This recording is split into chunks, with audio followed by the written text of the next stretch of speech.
Donc aujourd'hui 1er mars, 8 Adar, cours à Natania pour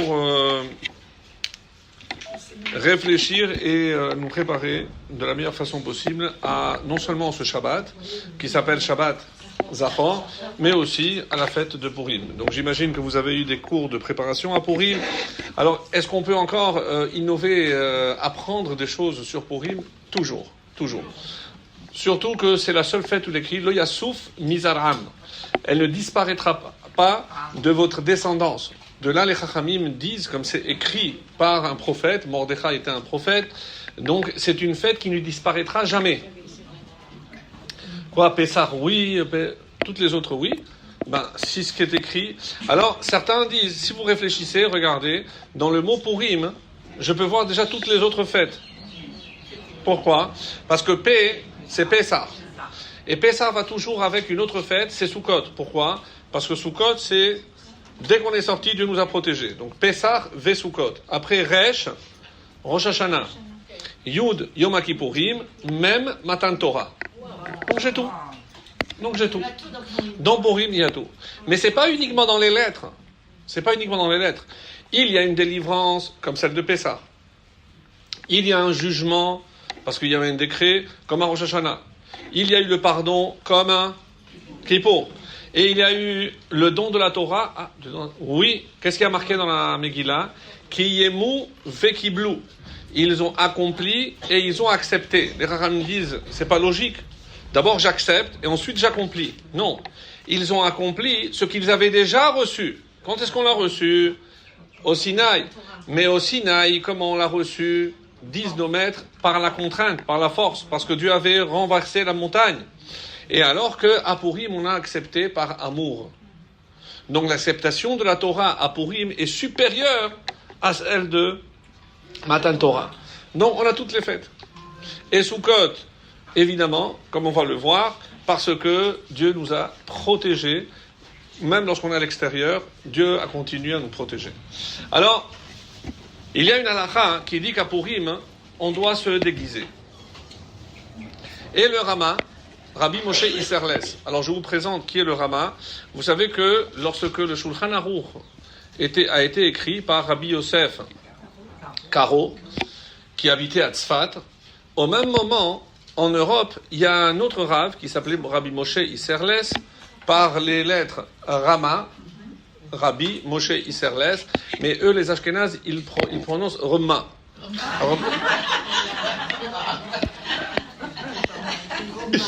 Parce qu'il est très dur, Non, mais je vous assure, regardez comment on prononce un Ashkénaze, Rema. Bon, alors ils savent pas peut-être qu'est-ce que ça veut dire chez nous, mais bon, c'est vrai. En tout cas, il est beaucoup plus strict. Et il a dit, pour qu'il n'y ait pas deux Shulchan Aruch, moi, je ne vais pas écrire un. Je vais attendre qu'il finisse et je vais faire des remarques. Et c'est pour ça qu'il a appelé son ouvrage La Nappe, Mappa. Donc, le Rabbi Yosef Karo a préparé la table et lui, il a mis la nappe. C'est comme ça que ça se traduit. Et comment ça se présente? Rabbi Yosef Karo nous donne la halakha et en tout petit, il y a marqué Haga, remarque. Chez nous, on fait comme ceci, plutôt comme cela, voilà notre coutume, etc. Donc, c'est comme ça qu'il a, c'est la grandeur, pour ne pas qu'il y ait deux Shulchan Aruch, donc il y en a un seul, et qui s'adresse aussi bien aux Ashkenazim que aux Sfaradim. Oui. Dans le Shulchan Aruch de Rabbi Yosef Karo, il y a les remarques du Rama. Et ça, c'est... Non, incroyable. Il n'a pas voulu qu'il y ait deux ouvrages de Shulchan Aruch. Alors, il dit que, et c'est très curieux, qu'on a l'habitude de se déguiser à Purim. Et de mettre des partoufim. Partoufim, c'est des visages, c'est-à-dire des masques. Et il va plus loin, même si d'autres vont contredire ce qu'il va dire. Et on peut même mettre sharatnez, du lin et de la laine. Un homme pourra mettre des habits de femme et une femme pourra mettre des habits d'homme. Exceptionnel. Tellement que les rabbins ont peur de le rappeler, parce que quoi, on nous a toujours dit l'inverse. Même Rabbi Ovadia Yosef, il a dit qu'il ne faut pas abuser, car même à Purim, il faut faire attention, ne pas habiller les garçons en filles, les filles en garçons, etc. On maintient. Alors, on maintient. Alors, et il apporte une explication, parce que ce que l'on fait à Purim, on le fait, les Shem Shamayim. On le fait toujours pour mieux servir Dieu. Alors moi, je pose une question. En quoi je sers mieux Dieu en me déguisant? Quand un homme va mettre un masque de Spider-Man, ou de Zorro. Mais en fait, je sais que c'est pas lui. Derrière, il y a quelqu'un d'autre. Alors, on a voulu donner cette explication que vous avez certainement entendue. Oui, mais c'est comme Hachem. Dans toute la Megillah, alors que c'est le seul livre des 24 livres du Tanakh, de la Bible, qui s'écrit avec toutes les règles d'un Sefer Torah. Quand vous voyez les hommes, ceux qui comprennent que l'importance de la mitzvah, ils ont une vraie Megillah. Ils ne vont pas suivre dans un livre, ils suivent dans une Megillah en parchemin. Et comment je dois écrire? C'est les mêmes règles que le Sefer Torah. Avec le sirtout, il faut dessiner les traits, les mêmes règles pour l'écriture, très très très très précis. C'est que ce livre a donc une grande importance. Oui, madame? Oui. Oui. Est-ce qu'une femme pourrait se déguiser, même par tsniout? Si, tant qu'elle garde la tsniout, elle peut se déguiser, pas en tahitienne ou quelque chose de ce genre-là, mais voilà. Mais si elle respecte les règles de la tsniout, alors, non, il y a, voilà, bon, pour les petites filles, la reine Esther, etc., d'accord. Alors, il y a maintenant, donc, la question, est-ce que le rabbin lui-même se déguisait? Oui. C'est bonne question. Oui, mais parce que, vous savez, et c'est un peu triste, hein, moi je dis toujours que ce qui manque beaucoup dans le monde religieux de nos jours, c'est un mot en français que moi j'adore, c'est la cohérence. C'est la cohérence. Non, la vérité, vous en riez, mais c'est triste. Hein. C'est-à-dire, est-ce que véritablement, et d'où on apprend la cohérence? Vous savez, alors que c'est dans la paracha, donc quand Hachem demande à Moshe de construire un mishkan, un tabernacle. Alors, indépendamment de toutes les réponses qui ont été données, est-ce que c'est pour expier la faute du veau d'or ou pas? Mais Moshe monte, il va recevoir les tables. Où est-ce qu'on les met? Il va descendre avec des tables. Où est-ce qu'on va le garder? Donc, et c'est pour ça que si vous regardez dans l'ordre dans lequel Dieu demande de construire les différents ustensiles, le premier c'est le Aaron. Alors c'est pas très logique. D'abord je construis la maison, après je la décore. Je commence pas par l'intérieur. Et l'explication simple, c'est parce que c'était prévu pour les tables. Très bien. Alors, comment était faite cette arche? Elle était composée de 3 boîtes qui s'encastraient l'une dans l'autre. Donc il y avait à l'extérieur, c'était une grande boîte en or, ensuite plus petite en bois, et plus petite en or. Donc, en fait, 3 boîtes. Et par-dessus, il y avait ce qu'on appelle la caporelle. C'est, en français, le propitiatoire. Mais c'est drôle. Mais c'est le couvercle. C'est le couvercle. Et parce que ça vient capored de la capara. C'est pour ça que c'est marqué comme ça. Et c'est celui qui était surmonté des 2 chérubins par-dessus. Donc, pourquoi ces 3 boîtes? Et comment c'est marqué? Il faut que l'arche soit en or de l'intérieur et de l'extérieur. De là, j'apprends que je dois commencer par l'intériorité. C'est-à-dire que je prenais la première boîte, je la mettais dans le bois, et après je prenais les 2 et je les mettais dans la 3e boîte. Comment on dit dans la Torah de l'intérieur et de l'extérieur? Mi bifnim ou mi bachut. Regardez dans la Torah, c'est pas ça. Qu'est-ce qu'il y a écrit? Mi baït ou mi chut. Ouais, on n'a pas un mot pour dire l'intérieur. Qu'est-ce que ça veut dire mi baït? Évidemment que lorsqu'il y a une anomalie de ce genre, ça doit faire tilt.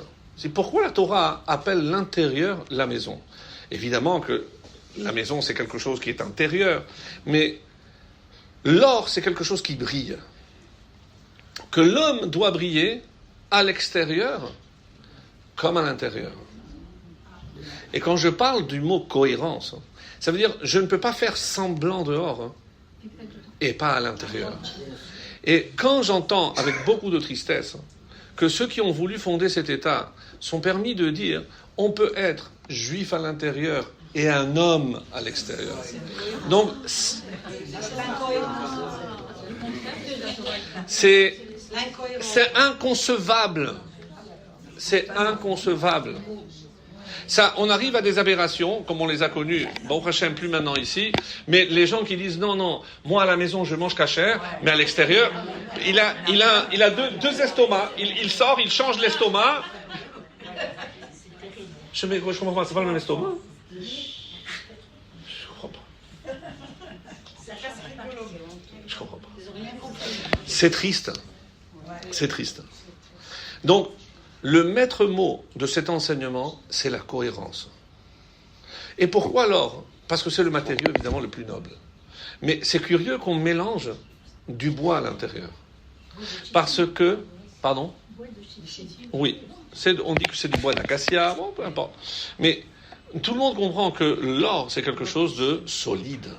Alors que le bois, on sait que même avec l'humidité, il est malléable, c'est beaucoup plus tendre. Quel est le message que la Torah veut nous faire parvenir? Celui qui possède la Torah, il a de quoi être à l'extérieur, de se montrer fier. Mais quel est le risque? Que Dieu vous bénisse. L'orgueil. L'orgueil. C'est l'orgueil. Vous comprenez que le danger de celui qui se sait important et qui va faire l'important à l'extérieur, il tombe dans la faute de l'orgueil. Qu'est-ce que la Torah vient te dire? Hop. Tu sais ce que tu vas faire au milieu, tu vas mettre du bois. Et l'or, il va dire, mais qu'est-ce que tu fais là, toi, ici? Nous, on est de l'or, qu'est-ce que toi, tu viens te mélanger? Toi, tu ne mélanges pas avec de l'or. À la limite de l'argent, on aurait toléré. Mais du bois parmi nous, oui, c'est pour nous donner une leçon de modestie. Oui, mesdames. C'est pour ça que c'est tellement beau. C'est que tous les détails sont pensés d'une manière extraordinaire. Donc, et maintenant je peux répondre. Pourquoi mi bayit ou mi chut? Je dis qu'il faut être cohérent. Il faut être à l'extérieur comme à l'intérieur. Ne pas faire semblant. Mais où est-ce que j'apprends à briller à l'extérieur? Mi bayit, c'est dans la maison. L'essentiel de ce que nous sommes, nous le recevons à la maison. Et si quelqu'un peut briller à l'extérieur, c'est parce qu'il brille à l'intérieur. Quelqu'un qui ne brille qu'à l'extérieur, c'est du toc. C'est pas de l'or. C'est du toc. Et tout ce qui brille n'est pas de l'or. Et tout ce qui brille n'est pas de l'or. Tellement vrai. Comment on dit aujourd'hui l'expression bling bling? Bling bling. Il n'y a pas que les autres qui sont touchés. Il faut faire aussi attention que lorsque on doit représenter le monde de la Torah, on doit faire très attention à notre comportement. Parce que n'oubliez pas que, indépendamment de la faute que je peux faire, s'il y a d'autres gens qui me voient, je vais associer une autre faute qui est encore beaucoup plus grave, qui est Chilul Hashem. Et tout le monde est beaucoup plus strict avec, entre guillemets, j'aime pas ce mot, les religieux, qu'avec les non-religieux. Parce que évidemment qu'ils sont dans l'œil de mire, mais quelque part, c'est justifié. Parce qu'on doit donner un exemple. On doit donner envie d'être comme nous. Et malheureusement, s'ils n'ont pas eu la chance de recevoir l'éducation ou autre, et qu'ils sont vraiment à côté, eh ben, c'est à nous de faire un pas vers eux. Rappelez-vous toujours que dans les Arba Minim, même si on saute à Soukot, mais il y a 3 qui sont ensemble. Et dans les 3, il y a tous les imparfaits. Celui qui a l'odeur mais pas de goût, celui qui a le goût mais pas l'odeur, et celui qui n'a rien. Mais eux, ils sont ensemble. Parce que comme il leur manque toujours quelque chose, eh ben, ils se rassemblent. Qui est à part? Celui qui a tout. L'étrog, parfait. Et pour faire la mitzvah, c'est le hétrog qui va vers les autres. Et la bracha, je la fais pas, j'aurais dû dire sur le hétrog. Sur le loulav. ce lulav. Retenez toujours ceci. Oui. On se pose toujours la question, qu'est-ce qui est plus important, d'étudier ou d'accomplir? Ou d'accomplir, de faire. L'action ou la réflexion? L'action. Alors, il y a eu, dans le traité de Kiddushin, il y a cette discussion, et la conclusion est très intéressante.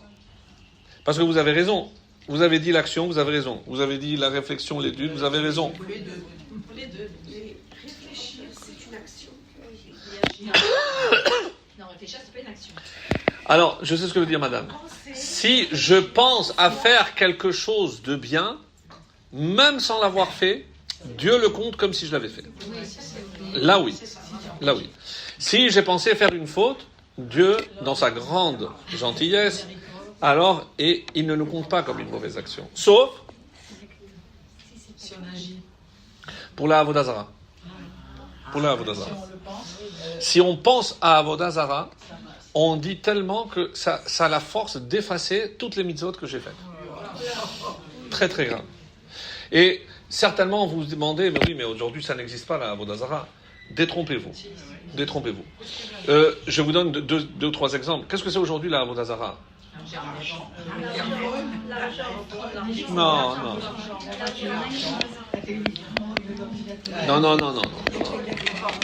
Arrêtez. Lashon hara. La Avodah Zara, c'est ne pas comprendre que en rod milevado. Quelqu'un qui se met en colère lorsqu'il lui arrive une contrariété, mesdames, c'est ça, n'allez pas chercher les portables. Laissez ce discours pour les religieux. Moi, de quoi je parle? Mais c'est écrit. Celui qui se met en colère, c'est comme s'il fait la Avodah Zara. Et pourquoi? Mais quel rapport? Parce que ça veut dire que si tu te permets de te mettre en colère, ça veut dire que tu n'acceptes pas que ça vient de Dieu. Ça veut dire que, quoi, tu penses que ça vient d'ailleurs? Que c'est pas Hachem qui t'envoie ça? C'est la Avodah Zara. C'est la Avodah Zara. Dire que c'est grâce à mon effort que j'ai réussi telle ou telle entreprise, ça aussi c'est de la Avodah Zara. Parce que, qu'est-ce qui est marqué? Là où il y a un orgueilleux, Hachem ne réside pas. C'est toi et moi. Donc c'est comme si je chassais la présence divine, parce que, chas v'shalom, c'est de la Avodah Zara. C'est de la Avodah Zara. Donc n'allez pas dire, oh, aujourd'hui c'est l'argent, tout ça c'est des bêtises. C'est le comportement. C'est dans le comportement de l'homme. Voilà. Et on revient toujours à la même chose. Si je suis cohérent et je sais que tout vient d'Hachem, qui va venir pour nous faire croire l'inverse? Bravo. Et comme vous le savez, c'est la même valeur numérique que Amalek. Asher karecha baderer. C'est le texte que nous lirons ce Shabbat et que tout le monde a l'obligation d'écouter. Souviens-toi de ce que Amalek t'a fait. Qu'est-ce qu'il t'a fait? Asher karecha, il t'a surpris. Asher Mikré, il t'a rencontré par hasard. Dans le désert, sans GPS et sans Waze, il faut le faire pour se croiser dans un désert. Qu'est-ce que Amalek faisait à la porte de l'Égypte? Il attendait. Il attendait quoi? Que les Hébreux sortent. Et pourquoi, s'ils voulaient vraiment leur perdre, pourquoi ils n'ont pas dit, Pharaon, nous on va te prêter main forte, qu'est-ce qu'il faut? Massacrer les Juifs? Nous on est là. Rentre et aide. Non, ils attendaient la fin de l'esclavage. Pourquoi? Ils attendaient qu'ils retournent justement au peuple en Israël pour pouvoir les attaquer. C'est ça. Abrabanel, par exemple, nous dit, regardez quelles sont les vraies raisons d'une guerre. Lorsque je veux agrandir mon territoire, lorsque j'ai peur d'une invasion, il y a toujours des raisons. Donnez-moi la raison pour laquelle Amalek attaque Israël. Aucune. C'est une haine irrationnelle. Qui remonte à sa grand-mère, Timna. Alors, on va y arriver. Mais qu'est-ce que ça veut dire, mesdames? Je ne peux pas me comporter avec Amalek comme avec les autres nations. Et je vais vous donner un exemple très beau. On dit que Yitro, il est venu, il s'est converti. Qu'est-ce qui a décidé Yitro de venir se convertir? Il est le déclin d'Amalek. Amalek, lui, il est là pour mettre le doute et donc il refroidit le peuple et Yitro vient le réchauffer. Si vous voulez. Mais on dit que Vaishma Yitro Vayavo. Il a entendu, il est venu. Qu'est-ce qu'il a entendu? Rachid nous aide. Deux choses. L'ouverture de la mer Rouge et la guerre de Amalek. Si vous me dites la traversée de la mer Rouge, c'est la culmination de toutes les plaies, ça j'entends, je vois un peuple qui a une protection surnaturelle comme cela, je vais faire partie. Mais après il entend la guerre de Amalek. Oula. Ah, donc ils sont pas si invincibles que ça. Ça aurait dû le refroidir. Parmi les différentes explications, il y en a une que j'aime beaucoup. Et il s'est dit, comment le peuple juif a réagi face aux Égyptiens? Ils se retournent et ils les voient arriver. Qu'est-ce qu'ils font? Comme d'habitude, ils ne sont jamais d'accord. Alors, plusieurs groupes. Fais le cas de dire. Non, on va retourner. Non, on va se jeter à l'eau. Bon, bref, tous les avis étaient possibles. Avec Amalek, dès qu'il attaque, qu'est-ce qu'on fait? Qu'est-ce qu'on fait? Et comment on réagit?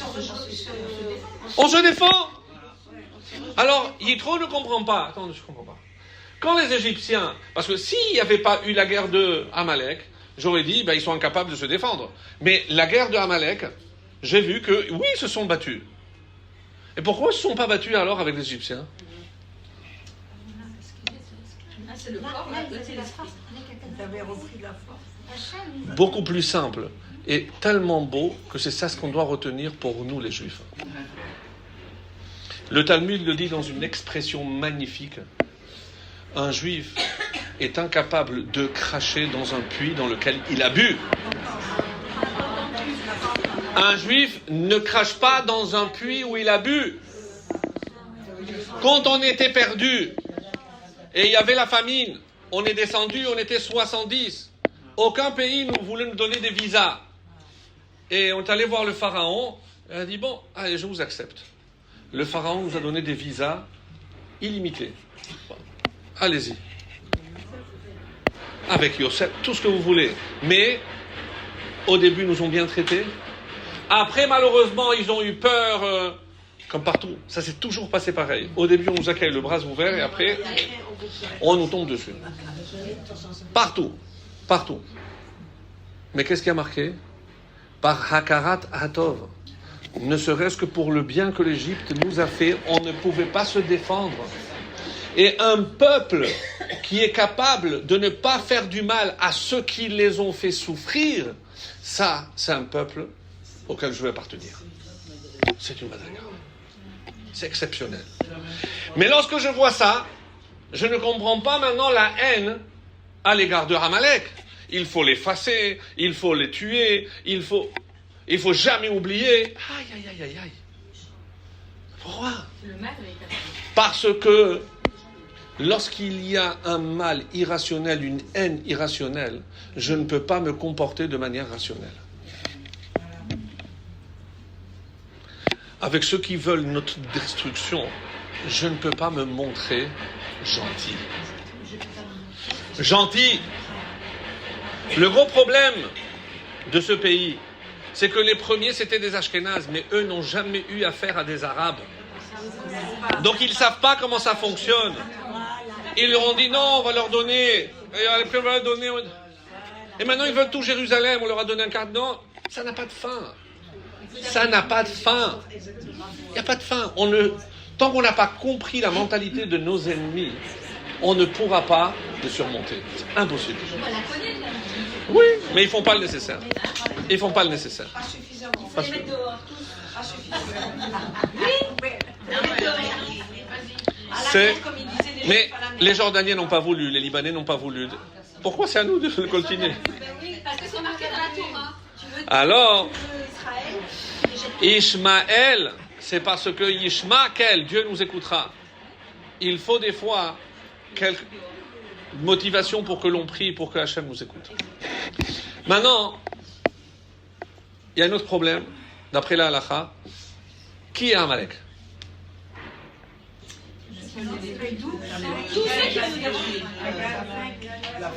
Est-ce qu'aujourd'hui c'est un pays?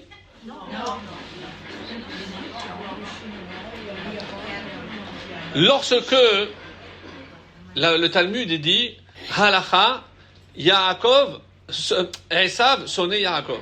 C'est une halakha. C'est un, en français on dit, c'est plus qu'un théorème. Un théorème, je peux démontrer. Un postulat de base. Mais il y avait un autre thème, quelque chose qui n'a pas besoin d'être démontré. Un postulat? Axiome peut-être. En tout cas, c'est le postulat de base, c'est comme ça. Ça ne peut pas changer. À un moment donné, Esav a voulu tuer Yaakov. Mais comme ses parents étaient encore en vie, il a été plus malin. Il a appelé son fils, Eliphaz, et il lui a dit, viens, tu sais quoi, tu vas aller tuer tonton. Tonton Jacques? Il a appelé tonton Jacques. Oh, attends. Ben oui. Bon, papa, si tu me le demandes, il va aller demander à sa mère. Je t'écoute, mon fils. Moi, je te conseille de porter la main sur Yaakov parce qu'il a reçu les bénédictions. Donc Dieu le protège. Et personne n'a intérêt à lui faire du mal. Alors, il va voir son oncle. Tonton, j'ai un dilemme. Mon père, il me demande une chose et ma mère une autre. Je dis, normalement, tu dois écouter ton père. Qu'est-ce qu'il t'a dit? Je dois te tuer. Ah ouais, ça c'est le problème. Alors, il lui a dit, écoute, prends tout. Parce que moi, j'ai étudié, ça fait 14 ans que je suis à l'Yeshiva, j'ai appris qu'un pauvre, c'est considéré comme un mort. Alors, vas-y, prends tout. Tout content d'avoir obéi à son père et à sa mère, il apporte toutes les affaires, mais c'est ne pas connaître Esav. Je te demande sa tête, tu me donnes ses habits, tu es un incapable. Et il appelle son petit-fils Amalek. Amalek, j'ai une mission à te confier. Oui, papy, bien sûr. Qu'est-ce qu'il faut faire? Il faut aller tuer Yaakov. Pas de problème, papy. Il va chez sa mère pour l'embrasser, pour lui dire où tu vas. Papy m'a demandé. En fait, c'est compliqué parce que c'est Timna, c'est la mère et la grand-mère. Vous savez que c'est Khalouet, comme on dit chez nous. Et je lui dis, écoute, moi, je devais faire partie de la famille d'Abraham. Et sache que je suis arrivé lorsque Abraham a eu une révélation. Et Dieu lui a dit que ses descendants seraient esclaves dans un pays étranger. Du coup, les descendants d'Abraham, à travers Yitzhak, c'est Yaakov et Esav. Si tu tues Yaakov, qui va être esclave? Esav. Donc toi. Ah, mais t'as raison, mamie. Alors, qu'est-ce qu'on doit faire? Mais on va attendre que l'esclavage termine. Donc ils ont transmis de père en fils cette haine. Vous vous rendez compte jusqu'où ça va chez eux le kiboud Avahem? Lorsqu'on dit que Esav avait un grand kiboud Avahem, il a réussi à transmettre, mais de quelle manière? C'est qu'il a réussi à transmettre cette haine comme celle que Esav sentait pour Yaakov. De père en fils. On a un exemple dans la Megillah. Comment on a la preuve que Haman est de la descendance de Amalek, donc de Esav? Parce que vous voyez les enfants de Haman. Pourquoi ils ont été pendus? Parce qu'ils obéissaient au doigt et à l'œil, à leur père. Il avait laissé une partie en Israël pour empêcher les gens de reconstruire le temple. Il les a placés vraiment à des endroits stratégiques. Qui c'est qui remplissait les annales? C'était aussi les fils de... Ils étaient partout. Dans la porte, le conseiller, ils étaient partout. Lorsque Hachem a fait en sorte que celui qui se trouve en haut était celui qui devait se trouver en bas, et que c'est Haman qui promenait Mordechai sur le cheval, là, on dit que sa fille, elle lui a balancé le sac avec un seau plein d'excréments. En croyant que c'était Mordechai. Lorsque Haman lève la tête, lorsqu'elle voit que c'est son père, eh ben, va chercher un seau d'eau propre. Elle se suicide. C'est-à-dire que pour eux, le respect des parents avait atteint un tel niveau qu'avoir offensé le père comme ça méritait la mort. Elle s'est suicidée. Elle s'est suicidée. Donc, C'est le premier suicide de l'histoire.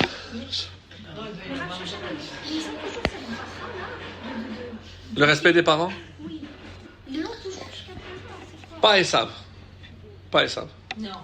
Ceux qui l'ont gardé, c'est Ishmaël. Et Esav, ça s'est perdu. Esav, ça s'est perdu. Mais Ishmaël, ils ont gardé.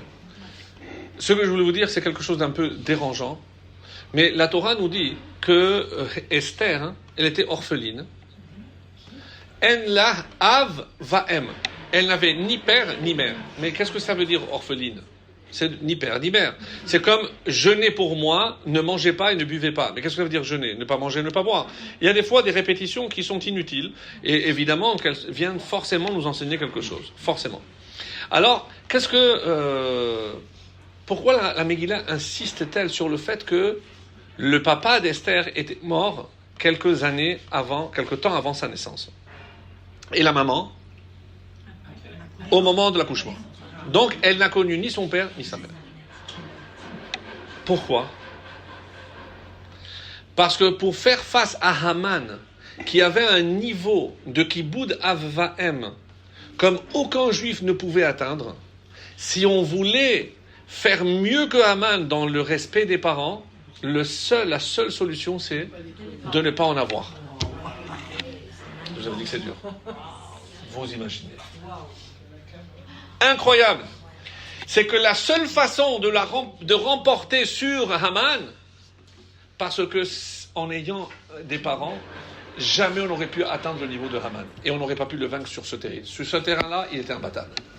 Donc il fallait quelqu'un qui pouvait dépasser. Et c'était le cas, c'est lorsqu'on n'a pas de père et de mère. Comme ça, c'est marqué. Alors, je disais aujourd'hui, depuis Sancheriv, on dit qu'il a mélangé tous les peuples, toutes les nations sont mélangées.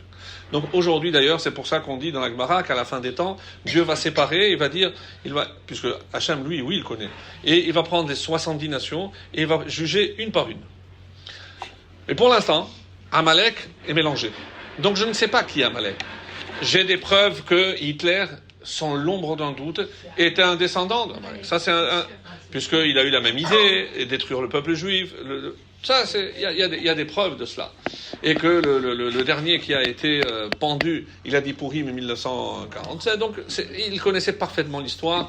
Il y a énormément de parallèles. Les 10 pendus avec les 10 enfants de Haman. Il y a vraiment un parallèle incroyable. Mais, si aujourd'hui on devait décider qui est Amalek,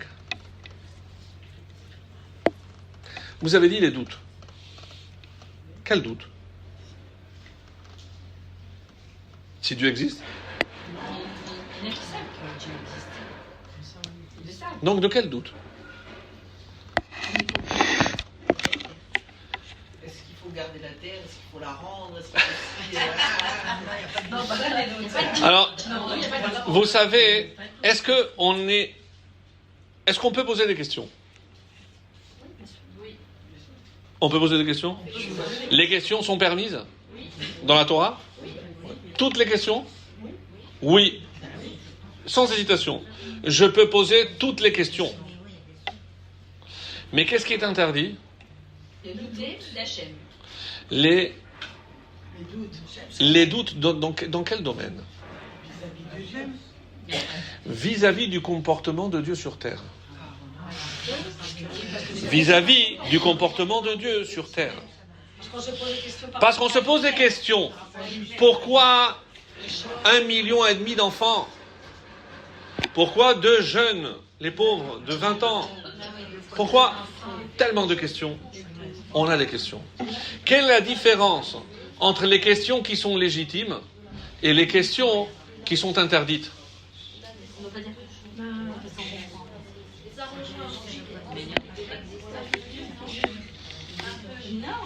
Dans le fort intérieur, Chaque juif porte dans son ADN cette croyance. Parce que on dit que toutes les âmes étaient présentes au Sinaï et ça a laissé obligatoirement une trace indélébile. Alors je peux la couvrir. C'est comme l'exemple que donne la chassidoute. Si je prends une pierre précieuse et qu'elle tombe dans la boue pour rester propre, mais est-ce qu'elle perd sa valeur? Une fois que ça va sécher avec la boue, je pense qu'il n'y a rien. Mais la pierre précieuse reste à l'intérieur. Alors, quelle est la différence? C'est ça ma question, et c'est pour ça que la réponse est très importante. Comment je reconnais que les questions viennent d'un doute et pas d'une envie d'avancer et de progresser? Si je n'ai pas Hachem dans ce que je fais, c'est le Non. Non, c'est beaucoup plus subtil. Ça, c'est sûr. Mais quelqu'un qui va commencer à se poser des questions, comme j'ai eu un jeune, Rav, il y a plein de choses maintenant, j'ai plein de questions, et comme je n'ai pas de réponse, pour l'instant, je me suis refroidi et je ne fais plus rien. C'est quoi quelle question? Quelle question? Il n'arrête pas de voir des documentaires animaliers. Et il me dit, lorsque vous voyez la cruauté qui existe chez les animaux, je ne peux pas croire que Dieu laisse faire cela. Et je lui ai dit, et la Shoah ne te dérange pas? La Shoah ne te dérange pas? Non, parce qu'on m'a donné quelques réponses sur la Shoah, et tu penses que pour la Shoah, il y a des réponses, et pour les animaux, il n'y a pas de réponse? Sincèrement, tu penses ça? Tsar Baalei Chaim, la souffrance inutile d'un animal, c'est la Torah qui l'a inventée. Et s'il y a des règles pour faire la shechita, c'est pas pour nous compliquer l'existence, c'est pour ne pas faire souffrir inutilement un animal. Lorsque il y a des règles pour décharger un animal, etc. Mais quand je vois jusqu'à quel point la Torah fait attention à la souffrance même d'un animal, tu vas venir me dire maintenant, je lui dis, sache que ces doutes et ces questions viennent des forces obscures, des forces noires. Ça vient du côté obscur. Et comment je sais? Parce qu'il y a des questions que je garde sans réponse, mais ça ne m'empêche pas d'avancer. Parce que je peux vivre sans réponse. Mais c'est vrai que je ne peux pas vivre sans question. Mais comme disait ce Rav, il y a des fois des gens qui viennent me voir et je ne leur réponds pas. Et son élève lui dit, mais Rav, pourquoi? Je sais parce qu'au fait, ils ne viennent pas avec des questions. Ils viennent avec des réponses. Et je ne peux pas répondre à une réponse. Ils viennent déjà avec leur idée. Ils viennent déjà avec leur esprit. Ils ont déjà tout formé. En fait, ils veulent juste me démontrer qu'eux savent aussi réfléchir. C'est pas la peine de perdre le temps. Et c'est ça la différence. C'est que lorsque je peux avoir des questions, mais ces questions ne m'empêchent pas d'avancer, d'agir. Et il y a des questions, et ça vient de Amalek, lorsque, Asher Karcha, ça te refroidit. Qu'est-ce que ça veut dire que ça te refroidit? Eh bien finalement c'est vrai. Peut-être que tout ça c'est du pipeau. On nous promet le monde futur et tout ça. Mais pourquoi souffrir dans ce monde? Demain, on va mourir, alors autant profiter de ce monde. L'hédonisme. Pareil que c'est les juifs qui l'ont inventé. Les kiffeurs. Vous comprenez que si je me pose des questions, mais qui me freinent, ça c'est la preuve que ça vient de Amalek. Parce que qu'est-ce que Amalek veut? Nous éloigner de Dieu. Nous refroidir. Aujourd'hui, si quelqu'un veut faire quelque chose en hébreu, se dit, quand on lui dit, attends, comment on lui dit en hébreu? Rega. Quand Bilham parle de Amalek, qu'est-ce qu'il dit? Reshit Goyim Amalek. C'est quoi les initiales? Rega. Tu veux faire quelque chose? Attends, où tu vas de bon matin à la Sina. Attends, tu es fatigué, tu t'es couché à 2h du matin. C'est bon, tu as jusqu'à midi pour faire la tfilade. Comment reconnaître si ça vient de mauvais côté? c'est parce que ça m'empêche d'avancer, de faire quelque chose que je sais que je dois faire. Avoir des questions, c'est légitime. On a tous des questions. Et on peut vivre avec des questions, même si on n'a pas les réponses. Mais le juif, c'est celui qui sait avancer, même sans les réponses. Si quelqu'un, parce qu'il n'a pas, sous prétexte qu'il n'a pas de réponse, il va freiner, il va arrêter d'avancer, ça c'est sûr que c'est Amalek. Ça c'est sûr que c'est Amalek. C'est comme ça qu'on le reconnaît. Amalek, on dit qu'il ressemble à qui dans la création? Au serpent. Au serpent. Parce que lui, il a aussi essayé de semer le doute. Dans un traité de Choulin, la page 139, on nous dit Haman min haTorah minayin. Où est-ce que je trouve une allusion à Haman dans la Torah? Moi j'aurais dit, chaque fois qu'on parle d'Amalek, puisque c'est un descendant. Quelle est la réponse de la Gemara? Où est-ce que je retrouve l'origine de Haman dans la Torah? Dans une phrase dans Bereshit qui dit Hamin ha'etz. Est-ce que de l'arbre que je t'avais demandé de ne pas manger, tu as mangé? Ça c'est Haman. Je comprends pas. On a dit que la valeur numérique de Amalek c'est Haman. Ah, c'est Safek. Amalek c'est Safek. Combien de fois apparaît le mot Safek dans la Torah?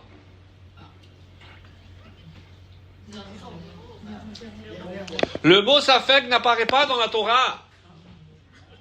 Si je dis que la Torah elle vient d'en haut, en haut il n'y a pas de doute. Où est-ce qu'il y a du doute? Ici en bas, l'homme a des doutes. Mais d'en haut il n'y a pas de doute. Les choses sont où elles sont pas. Il n'y a pas de doute. Ce mot n'existe pas. Lorsque Adam vient de désobéir, je rappelle le contexte, parce que il avait fait l'erreur de dire à sa femme, attention, il ne faut pas approcher de l'arbre. Qu'est-ce que le serpent a fait? Il a poussé. Et elle est tombée sur l'arbre, elle a touché l'arbre. Tu vois, t'as rien. Donc si tu n'as rien quand tu le touches, tu n'auras rien si tu le manges. Ah, t'as raison. Elle a mangé, et après elle a donné à son mari. Elle a donné à son mari.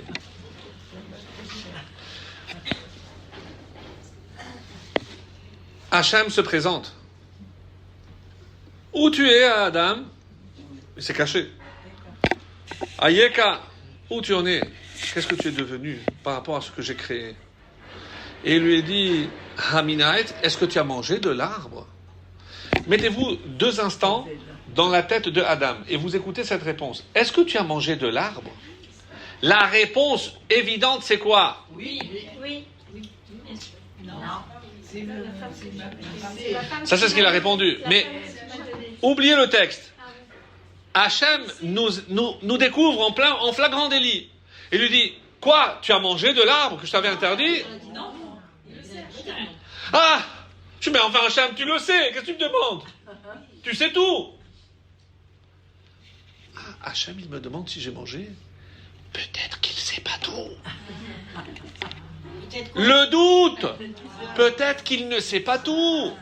Le doute apparaît chez l'homme pour la première fois. Et qui c'est le doute? C'est Haman, c'est Amalek. Ah, mine. Quoi? Hachem, il me demande? Il ne sait pas. Il n'est pas sûr. Il n'est pas sûr. L'apparition du doute. C'est là que ça apparaît.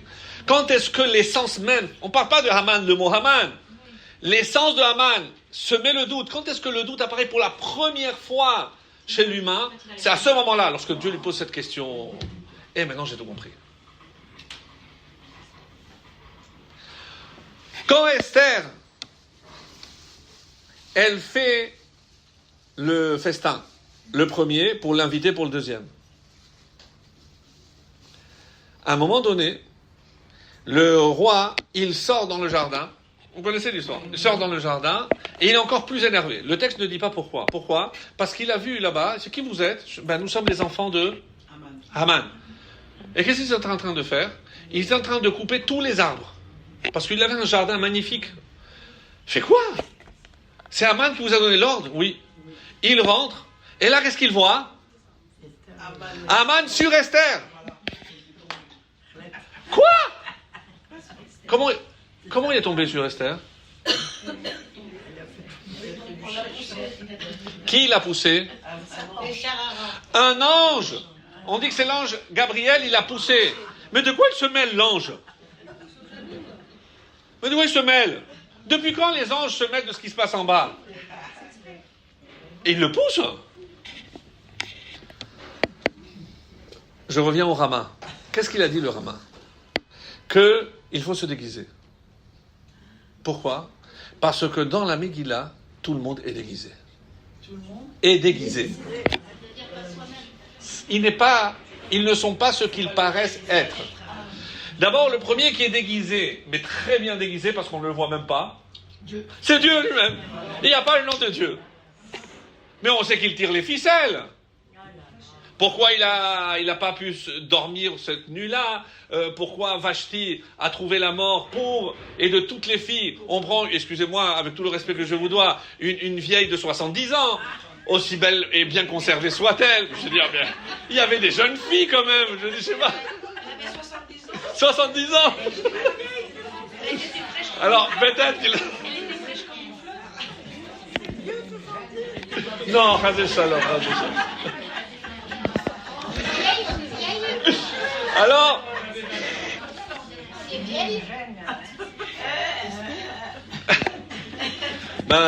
peut-être qu'il vivait plus longtemps, je ne sais pas. En tout cas, on voit qu'il y a énormément, et le mot qu'il ne faut surtout pas utiliser, coïncidence. Parce que, évidemment, ça n'existe pas. Et si j'ai dit que pour l'écriture d'une Megillah, il y a des règles, il y a une règle très étonnante, c'est qu'on dit par quel mot doit commencer chaque colonne que j'écris dans la Megillah. Quel mot? C'est toujours le même, à part 3 exceptions. La première, parce que Vahi, ça commence par Vav, et les noms d'édifices. Mais tous les autres colonnes commencent par le même mot. Hamelech. Et jamais Hamelech Achashverosh. C'est que Hamelech. Chaque colonne, parce que qui c'est qui en haut et qui dirige tout ce qui se passe? À chaque page, Hamelech, c'est le roi du monde. C'est lui qui dirige tout. C'est lui qui dirige tout. Alors il y a un auteur que vous connaissez, Rabbi Haïm David Azoulay, le Chida, pour les intimes, et il nous révèle quelque chose de formidable. Pourquoi le Rama a dit qu'il faut se déguiser? Vous croyez que... Et il parle, et c'est ce qu'il explique, il essaye d'expliquer le Rama, mais avant de dire la réponse du Chida, je vais vous dire quelque chose que Je vous ai posé la question, est-ce que le Rama, vous pensez que lui-même il se déguisait? Vous m'avez dit oui. La réponse effectivement est oui. Et qu'est-ce qu'il faisait? Donc il y a quelque chose de très étonnant. Vous savez à quel âge est mort le Rama, Rabbi Moshe Sarles? Très jeune. 36 ans. 33. Quelle est la date de sa Hiloula? Lag Baomer. Lag, c'est combien? 33. Quelle année? Tav Shin Lamed Gimel. 333. Quand il est mort, il y a quelqu'un qui a commencé à faire son espède, son oraison funèbre, et il a donné 32 points. 32. Il s'est retourné, il a dit, je n'ai plus rien à dire sur lui, est-ce que quelqu'un pourrait rajouter pour arriver à 33? Et là, c'est un petit vieux qui lève la main et dit, moi j'ai quelque chose à vous dire. Moi, je l'ai vu déguisé. Mais ce que vous ne savez pas, c'est pourquoi il se déguisait. En quoi il se déguisait, le Rama? En indigent, en pauvre. Et il allait avec des habits... Et il toquait, vous avez quelque chose à manger? J'ai dit, oui, attendez. Et qu'est-ce qu'il gagnait avec ça? Quels sont les risques? Une fois qu'on a terminé le michté qui se prolonge parce qu'on a un peu trop bu, on peut s'endormir, qu'est-ce qu'on risque d'oublier? Ça, on a déjà fait tout avant. Le michté, c'est la dernière chose qu'on fait. Birkat Amazon qui d'Oraïta. Alors il demandait un morceau de pain et il lui a dit, est-ce que vous avez besoin que je vienne pour compléter pour Birkat Amazon? Pour rappeler. Et il leur a dit, non, c'est bon. Alors vous voulez que je reste pour faire Arvit? À chaque porte, il rappelait de faire Birkat Amazon et Arvit. C'est le 33e point qu'on a dit sur le Rama. On est vraiment chez des gens exceptionnels. Sincèrement, accepter... Vous voulez un petit peu d'eau? Ah oui. Accepter de faire... c'est pas donné à tout le monde. Sincèrement, c'est pas donné à tout le monde. Alors, je reviens au Chida. Et il dit quelque chose de formidable, parce qu'il nous fait une révélation vraiment à couper le souffle. Et nous savons très bien que depuis que Adam a fauté, on ne cherche qu'une seule chose. Qu'est-ce que le monde attend pour revenir à ce qu'il était? Le Mashiach, oui. Mais qu'est-ce qu'il faut avant pour que le Mashiach arrive? Alors, j'utilise un terme que vous avez déjà entendu. C'est le tikkun de la faute de Adam. La réparation de la faute de Adam. Ah. Malheureusement, elle a laissé des traces tellement, on va dire, marquantes dans l'histoire de l'humanité, que malgré les efforts que tout le monde a participé, de Abraham jusqu'à David, tout le monde a contribué pour la réparation de cette faute. Abraham, on dit qu'il a réparé quoi? Avodah Zara. Parce que Adam, en désobéissant à Hachem, c'est comme s'il avait fait Avodah Zara. Yitzhak, qu'est-ce qu'il a réparé? Shfichut Damim. Verser le sang. Verser le sang. Pourquoi? Parce qu'il a introduit la mort. Je ne sais pas si vous imaginez tuer un ou tuer des milliards et des milliards. Parce que si tout le monde est mortel aujourd'hui, c'est à cause de Adam. Donc c'est comme s'il tuait tout le monde. C'est incommensurable. Vous dites que ça... Mais comment je peux réparer un tel meurtre? C'est la folie. Et Yaakov Avinu, c'est Gilou Yarayot. Parce qu'on dit que sa couche était pure. Il n'a jamais eu une perte nocturne, il n'y a jamais eu une pollution. Il était parfait de ce point de vue. Incroyable. Et c'est pour ça qu'on dit Mitato Shelema. Sa couche était parfaite. Parfaite. Alors, si eux ont déjà réparé ces trois fautes qu'on peut imputer aussi à Adam, comment? Parce qu'on dit qu'il s'est uni à sa femme avant le Shabbat.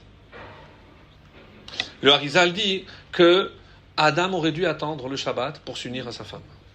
Et s'unir à sa femme avant le Shabbat, c'est comme s'il s'était uni à une femme nida.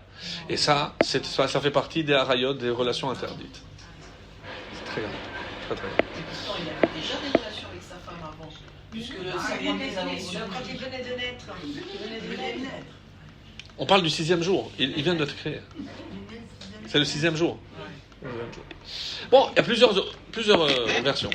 Mais en tout cas, non, on dit que c'est comme s'il s'était uni à elle, comme si elle était Nida. Comme si elle était Nida. Parce que Nida, quand est-ce qu'elle va devenir Nida? C'est après la faute. Avant, il n'y avait pas de Nida. Les règles de Nida viennent après. Mais c'est comme s'il s'était uni avec une femme Nida. Une femme qui lui était interdite. Alors, et c'est pour ça que la première relation qui est née, Caïn. Et on dit c'est pour ça que Caïn avait ce défaut. Et c'est pour ça qu'il était capable de tuer. D'autres disent que non, Caïn Chava était la mère, mais c'est le Nachash. Ça compte. Alors je reviens au Chida. Qui est Esther? C'est Chava. Chava. Qui est Mordechai? Adam. Et qui est Haman? Le Nachash. Qu'est-ce qu'il a fait le serpent à Chava? Il l'a poussé. Pourquoi un ange vient maintenant? Qu'est-ce qu'il lui a fait? Il l'a poussé. Il lui a dit, tu as dit qu'il n'y a rien. Alors il n'y a rien. Qu'est-ce que tu crains toi aussi? Il n'y a rien. Tu as poussé Chava, il n'y a rien. Moi je te pousse, il n'y a rien. Juste à ce moment-là, le roi, Achashverosh, mais le roi du monde, il a dit, maintenant tu vas te prendre sur la tête. Maintenant tu vas te prendre sur la tête. C'est Mida Keneged Mida. C'est-à-dire que nous sommes, et c'est pour ça que dans le Zohar c'est marqué, que Esther et Mordechai appartiennent à un monde qui vient avant la faute. comment ils appartiennent avant là? Que ça veut dire? Mais finalement, parce qu'on parle ici du Gilgoul de Chava et de Adam. Quand elle prie à Dieu, lui a dit Hachem, tu sais que moi, je fais les 3 obligations. Chala, Nida et Adlakataner. Pourquoi maintenant il y a un décret qui vise? Donc, comment tu veux que maintenant, si je me présente, pourquoi je devrais mourir?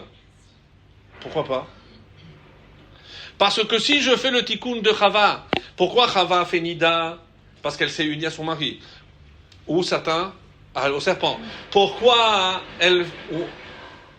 la mitzvah de Chala? Parce qu'elle a rendu impure la Chala du monde qui était Adam, en lui donnant à manger. Et à la Kataner, parce qu'elle a éteint la lumière du monde, donc c'est elle allume. Donc qu'est-ce que c'est Chana? C'est la réparation de la faute de Chava. Donc je fais déjà. Pourquoi je devrais mourir? Je fais la réparation. J'ai respecté, j'ai toujours respecté. Même dans le palais de Achashverosh, elle a toujours respecté. Donc pourquoi il faudrait que je meure? Parce que qui parle? C'est Chava. C'est Chava qui parle. Donc, les pourquoi Haman, c'est le Nachash. Parce que qu'est-ce qu'il veut, le serpent? Quelle est la force du serpent? Le doute, mais c'est le venin. Il y a une parabole très jolie qui dit, un jour, il y a un scorpion qui s'est trouvé au bord d'un lac, et il voulait traverser le lac. Il a demandé, un barbase, on dit qu'il a demandé à un canard. Alors le canard dit, tu te moques de moi. Je vais te prendre, tu vas me piquer. Je dis, mais Ahmad, si je te pique, on coule les deux. Il a dit, ah oui, c'est vrai. Alors tu me laisses? Oui, bien sûr, allez, vas-y, monte. Il monte, et quelques mètres avant, et il sent qu'il a piqué. Je dis, mais tu es fou. Mais bon, on va couler tous les deux. Il lui a dit, mais c'est plus fort que moi. Moi, quand je sens du sang, je dois piquer. Mais tu vas mourir. Je meurs. Ça, c'est le serpent. Ça, c'est le Lachon Hara. La force du Lachon Hara, et c'est pour ça que le serpent est venu pour séduire Chava. Non, vous savez pourquoi Hachem ne vous laisse pas? C'est parce qu'il ne veut pas que vous soyez comme lui. Donc, le premier qui a raconté du Lachon Hara, c'est Haman. Et où, ici, il commence à raconter du Lachon Hara? Il est allé voir Achashverosh. Qu'est-ce qu'il leur a dit? Je dis, mais la vérité, réfléchis, il y a un peuple, la vérité, tu n'as aucun intérêt à le garder. C'est des parasites. Parasites? Oui, c'est des parasites. D'abord, un jour par semaine, ils ne travaillent pas. Quand ils travaillent, ils s'arrêtent en plein milieu, mincha. Le soir, ils ferment plus tôt, arvit. Le matin, ils ne vont pas au travail, la tfila. Après, il faut qu'ils étudient. Après, il faut qu'ils étudient. Après-midi, il faut la sieste, bien sûr. Après, une fête. Après une naissance, un mariage, 7 jours. Premier garçon, et allez hop. Je dis, mais... Ils ne font que chercher des occasions pour faire un repas. Même lorsque quelqu'un meurt, ils mangent aussi.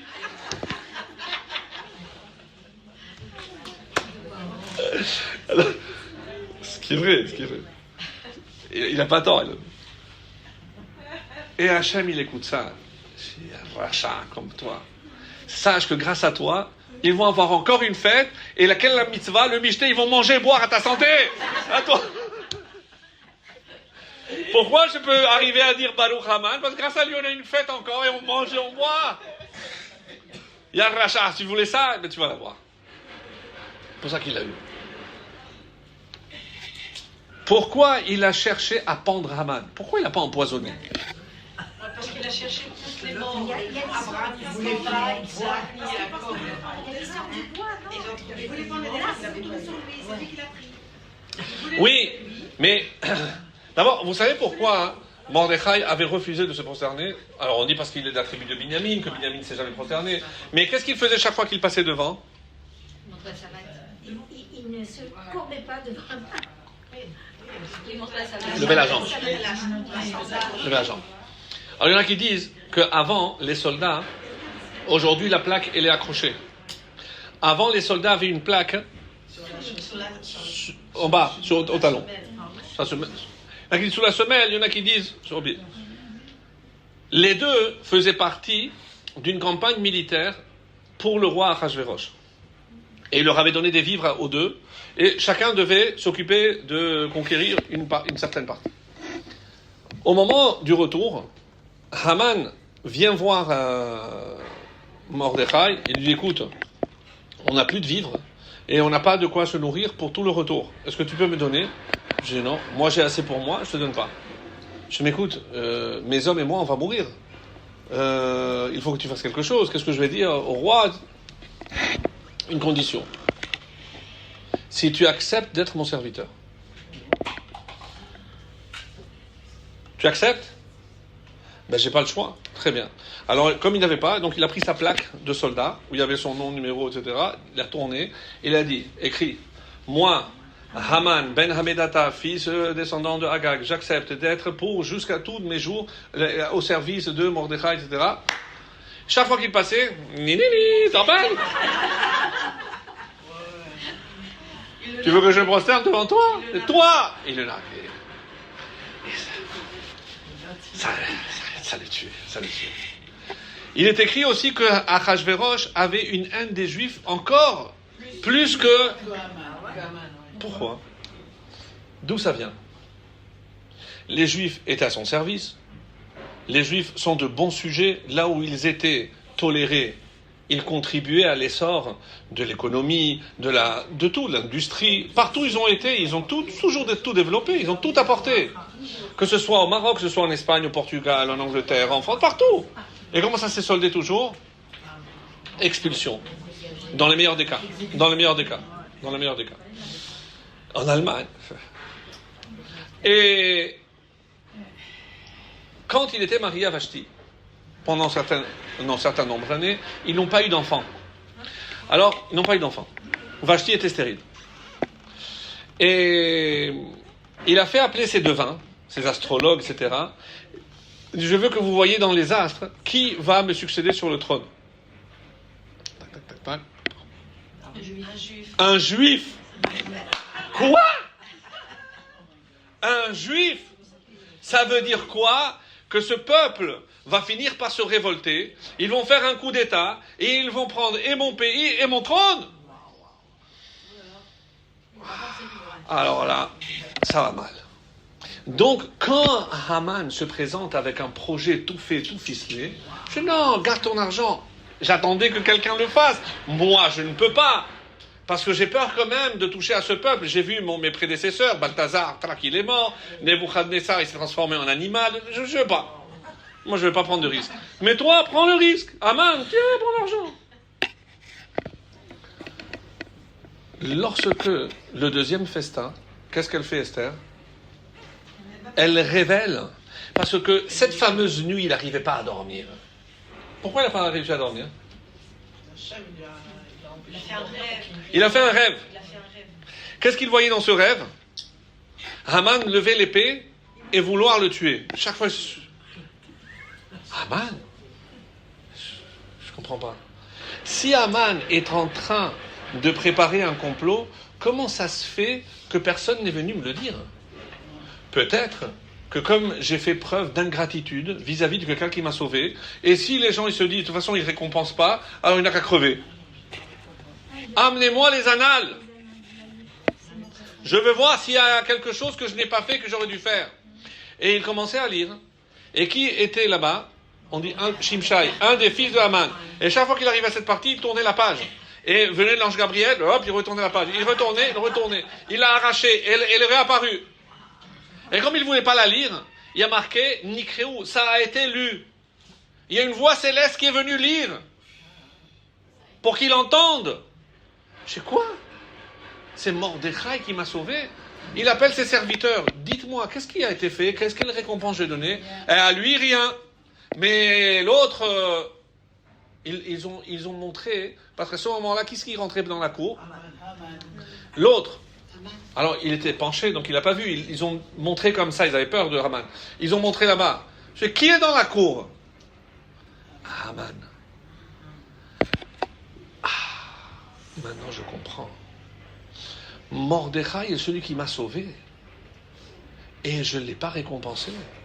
Et les serviteurs qui sont en train de dire, c'est l'autre là qui t'a empêché de donner la récompense. Et toi, comme un brel que tu es, qu'est-ce que tu as fait? Tu as donné tous les honneurs à celui qui te voulait ta mort.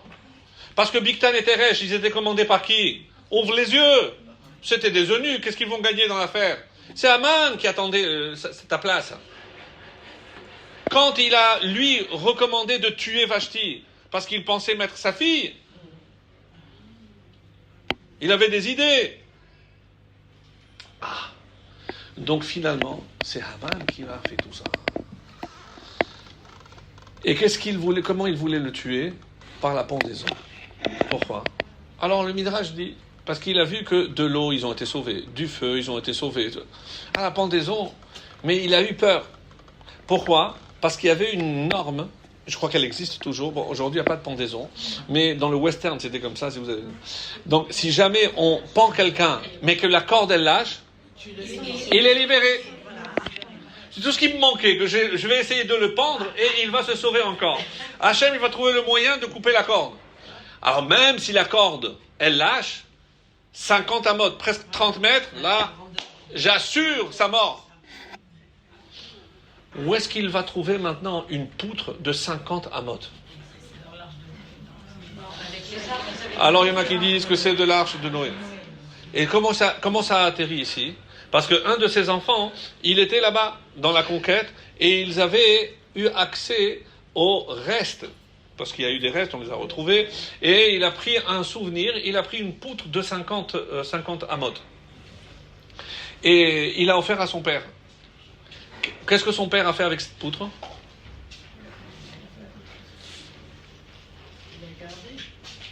Il a utilisé pour son toit. Lorsqu'il a voulu tuer Haman, quand Haman a voulu tuer Mordechai, qu'est-ce qu'il a fait? Il a défait son toit pour récupérer cette poutre. Vous imaginez jusqu'où ça va la méchanceté? Chaque fois qu'on s'est pris aux Juifs, ça a fait preuve d'une irrationalité inexplicable. Regardez la Deuxième Guerre mondiale. Les soldats de Hitler étaient en train de mourir de froid et de faim sur le front russe. Ils ne sont pas morts par des balles. Ils sont morts de froid et de faim. Ils l'ont supplié, on va utiliser les trains pour envoyer des vivres, pour envoyer les trains pour les Juifs. Mais tu es en train de tuer tous tes soldats. Moi, je dois continuer à tuer des Juifs. C'est irrationnel. Ça, c'est la preuve que c'est Amalek. Parce que ça fait preuve de quelque chose d'irrationnel. C'est inexplicable. Vraiment inexplicable. Donc, je commence à comprendre maintenant, grâce au Chida, que ce qui se cache derrière la Megillah, et c'est pour ça que tout le monde porte des masques. Tout le monde porte des masques. Si je dis que finalement Mordechai, c'est Adam, que Esther, c'est Chava et Haman, c'est le Nachash. Maintenant, on a encore 10 minutes? Il est rapporté, quand j'ai dit dans la Gemara, on a posé la question, Haman, d'où ça vient, d'une allusion à la Torah. Mais dans cette même Gemara, on pose d'autres questions. Lesquelles? Mordechai minatora minayin, Moshe minatora minayin, et Esther minatora minayin. Avec Haman, ça fait 4. Pourquoi pas Nebuchadnezzar? Pourquoi pas Titus? Pourquoi pas Yehudit? Pourquoi pas Yochanan? Pourquoi pas Matatiaou? Je sais pas. Ça, on cherche pas? Non. Les seules questions qui sont posées, c'est par rapport à ces 4 qui sont tous mêlés à Purim. La question, c'est pourquoi? Je donne d'abord les réponses du Talmud. Des réponses étonnantes. Qu'est-ce qui est écrit? D'où il y a une allusion à Mordechai dans la Torah? Allez, j'en prie. Vous connaissez la réponse? Dans la Kétoret, pour la Kétoret et les encens, il y a une qui était mort d'Eror. Mort d'Eror. Et en araméen, on appelle ça Mara d'Achia. C'était de la myrrhe écrasée d'Achia. Donc, et ça c'est Mara d'Achia, Mordechai. C'est un peu tiré par les cheveux. La Gemara, elle a dit. Bon, moi je le dis, vous n'osez pas le dire, moi je le dis. Esther minatora minayin, ça c'est plus logique. Dans les malédictions à la fin, qu'est-ce qu'il y a marqué? Aster astir panay. Je vais voiler ma face. J'allais en face. Dans un livre qui s'appelle le Sefer HaYetzira, qui a été écrit par David Ameler, Abraham Avinu, il a écrit un livre qui s'appelle Sefer HaYetzira. C'est un livre, le livre littéralement de la création. On l'a aujourd'hui, mais il est tellement fermé, tellement hermétique, qu'on ne comprend pas tout ce qui est écrit. Si on savait interpréter ce livre, on pourrait créer des animaux, des fruits, et même des êtres humains. Pourquoi il est en araméen? Il est, même s'il est en hébreu, une partie en hébreu, mais c'est incompréhensible. Incompréhensible.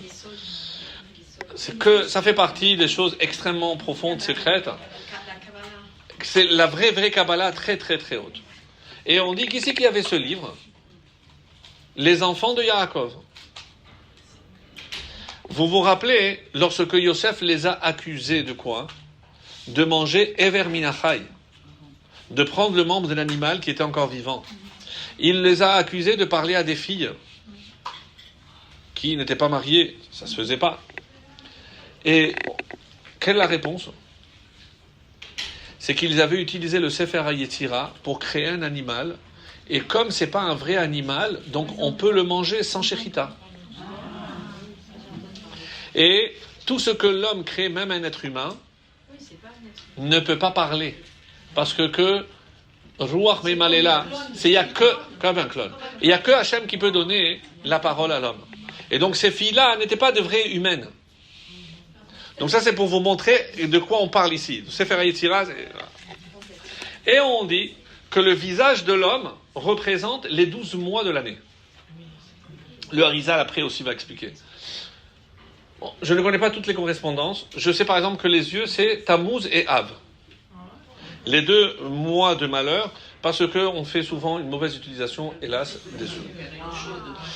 Le Chotam, ou le nez, c'est quoi? Adar. Adar, c'est le nez. Le nez. Adar, c'est le nez. Les senteurs. Et maintenant, quand je regarde pourquoi il y a 2 trous, Adar et Adar. Esther et Mordechai. C'est quoi le vrai nom d'Esther?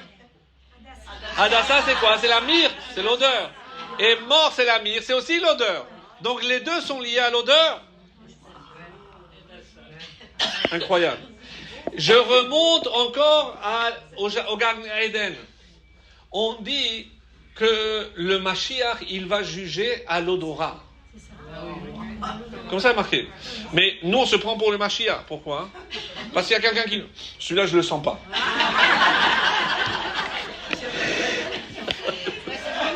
C'est ce qu'on emploie. On est tous des Mashiach, les mecs le dos. Alors, quand on est... Pourquoi quand on est au Gan Eden? Parce que je disais la moi faire rigoler. Donc, le nez. Pourquoi? Parce qu'on était dans le Gan Eden. Chava, elle a fauté. Et on dit, elle a écouté le serpent. Elle a vu le fruit. Elle a pris, elle a mangé. Donc, elle a porté atteinte à combien d'essences? 4 sur 5. Lequel, le seul qui n'a pas été touché? Le nez. L'odorat est resté intact. C'est pour ça qu'on dit que de tous les sens, le plus parfait, c'est l'odorat. C'est Adar. C'est Adar. C'est le plus parfait. Et c'est pour ça que, par exemple, lorsque l'âme vient ou s'en va, avec quoi on l'accompagne? Avec une odeur. Lorsque l'âme du petit bébé à la Mila vient, qu'est-ce qu'on fait?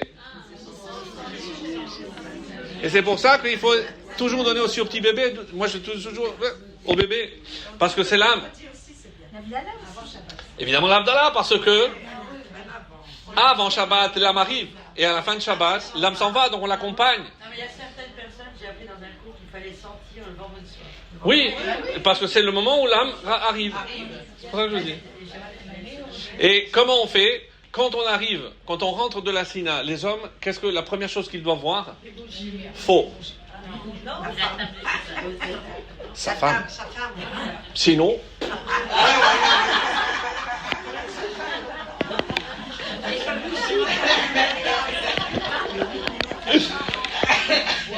Vous avez raison. Non, on dit Shabbat Shalom à sa femme. Shalom Bay est avant tout. On regarde les bougies. Donc on regarde les bougies. Après, avant le kidouche, il est bon de sentir. Et après, on fait le kidouche. Donc on voit, on sent et on goûte. À la fin de Shabbat, Boré Peya Gefen, Bessamim et Boré Meresh. Donc l'âme arrive et l'âme repart. Mais à l'entrée de Shabbat, on voit, on sent et... Il faut sentir. Alors il y a une coutume très belle, et dans certaines synagogues, ils mettent parfois des feuilles, des Bessamim, pour sentir avant le kidouche. C'est, d'après la Kabbalah, le Ben Ishraï insiste, d'après la Kabbalah, c'est une bonne coutume. C'est une bonne coutume. Je mets de la menthe. La menthe aussi, à table, et avant le kidouche, on sent. C'est une bonne coutume. Et ça fait le sens inverse, comme ça rentre et ça sort. Ou un citron. Ah, noten re'ach tov la perot. Bravo aussi. Moi, c'est tunisien, je crois qu'il faut. J'ai déjà vu ça. Bravo. Je crois que c'est la raisin qui dit qu'on mettait sur la table de Shabbat. Vendredi soir, Des pommes.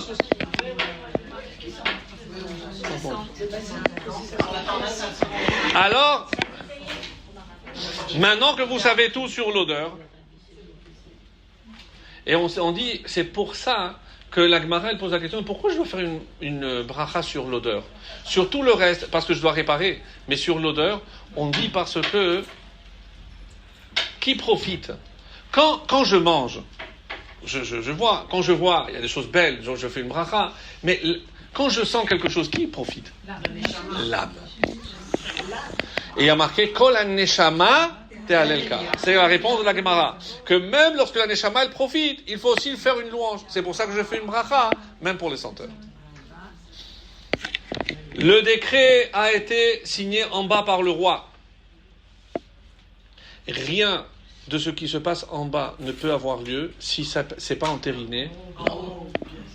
Maintenant, je vous emmène un petit peu là-haut pour redescendre. Attention. Qu'est-ce qui s'est passé à ce moment-là? Le Satan arrive devant Dieu et lui dit Hachem, il y a un décret, il faut que tu te le signes ici en haut aussi. Hachem, il attend. Qui va venir défendre le peuple juif? Là-haut, silence complet. Donc il a été obligé de signer. Eliyahu Navi, il voit ça. C'est impossible. Il va chez les Avot. Mais les Avot, réveillez-vous, vos descendants vont tous périr. Quoi? Est-ce que le décret a été signé en bas? Oui, et en haut aussi. Il n'y a rien à faire. Si c'est signé, Hachem l'a signé. Ouais, rien à faire. Eliyahu Navi, il est perdu. Il va voir qui? Moshe. Moshe, toi qui as tellement sauvé de fois le peuple juif, il faut que tu fasses quelque chose. Qu'est-ce qui se passe? Ah, ça a été entériné. Dis-moi juste une chose. Est-ce que Hachem, il a signé avec du sang ou avec du tit? Avec de la boue? Avec de la boue. Alors on peut. Parce que les AB d'âme, si c'est pas avec d'âme, avec du sang, on peut annuler un décret. C'est une image. On est là-haut. Hachem, il n'a pas de saut. Une image. Pour nous, voilà. La boue, elle s'effrite. Une fois que c'est le sang, il sèche et il reste. Donc, Mordechai, Moshe, il dit, il y a un problème. C'est que moi, je peux prier ici, mais il faut que quelqu'un prie en bas. Mordechai. Quand il est dit que Haman il ne savait pas que en Adar, Moshe est mort, mais il était né aussi. C'est comme ça qu'il dit la Gemara. Mais c'est pas logique. Il ne savait pas qu'il était mort et qu'il était né. Comme l'aurait dû dire. Il ne savait pas qu'il était né et qu'il était mort. Rabbi Yonatan Epeshut, un génie parmi les génies. Et il dit pourquoi? Parce qu'on ne parle pas de la naissance de Moshe. Parce que chaque 7 Adar, le jour où meurt Moshe, il s'arrange toujours pour donner son âme, son esprit à celui qui va être le grand de la génération. Donc Moshe il meurt, mais il naît. Il naît à travers qui? À travers Mordechai. Et ça, Haman ne le savait pas. Heureusement. C'est-à-dire, par qui est né Moshe en bas? Et c'est ce qu'il va demander à Léonavi. Est-ce qu'il y a quelqu'un qui est capable de prier en bas en même temps que moi je prie en haut? Oui, il y a un homme qui s'appelle Mordechai. Alors va vite lui dire de commencer à prier tout de suite. Il a réuni ses 22 000 élèves, des enfants. Il n'est pris que des enfants.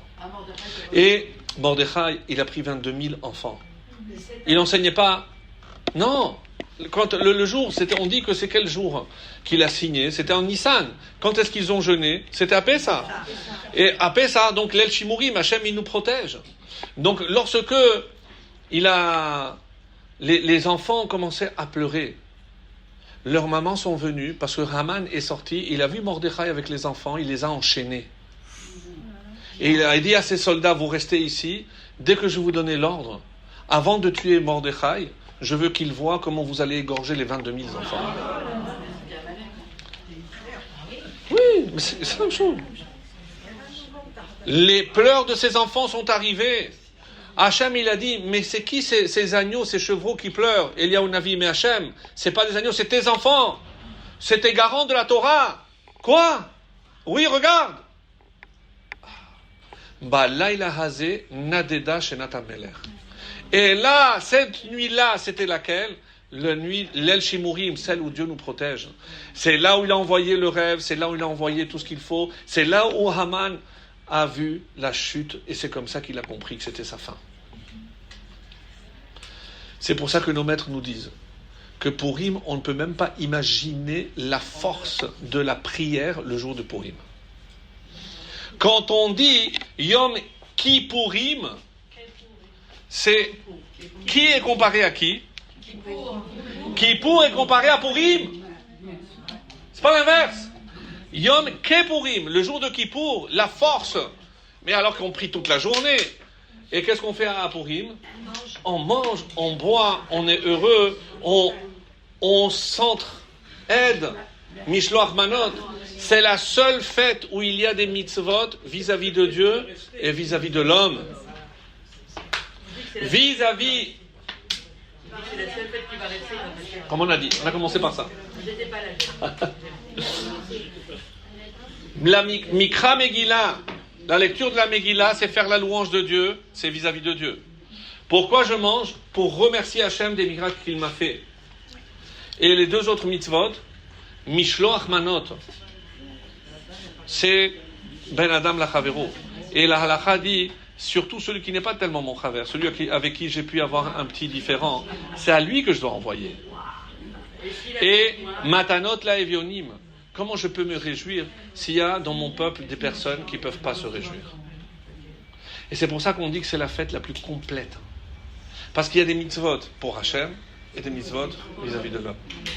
Et de la même façon que, qu'est-ce qui nous a accusé Haman? Parce qu'on est séparés, méphorades. Donc, par ces cadeaux, par cette joie, cette union, comme on a eu la délivrance, Zrat Hashem, qu'on connaisse Purim, la délivrance. Et n'oubliez pas, mesdames, qu'à Purim, il faut prier pour tout ce que vous désirez. La santé, le mariage, les enfants. Les portes sont ouvertes d'une manière comme nulle part, aucun autre jour de l'année. Le jour du Mishté a une force incroyable. Tellement que les kabbalistes ont dit qu'ils ne dormaient pas. Parce que comment ne pas profiter de cette journée? Il ne dormait pas le jour de Purim pour lire, et pour prier, pour faire les Tehillim. Tehillim, c'est 2h30. À peu près. Et c'est pour ça que si tout le monde profite pleinement du pouvoir de cette journée, eh bien, Be'ezrat Hashem, on connaîtra tous et toute la délivrance finale avec un Biat Mashiach Tzidkenu. Amen.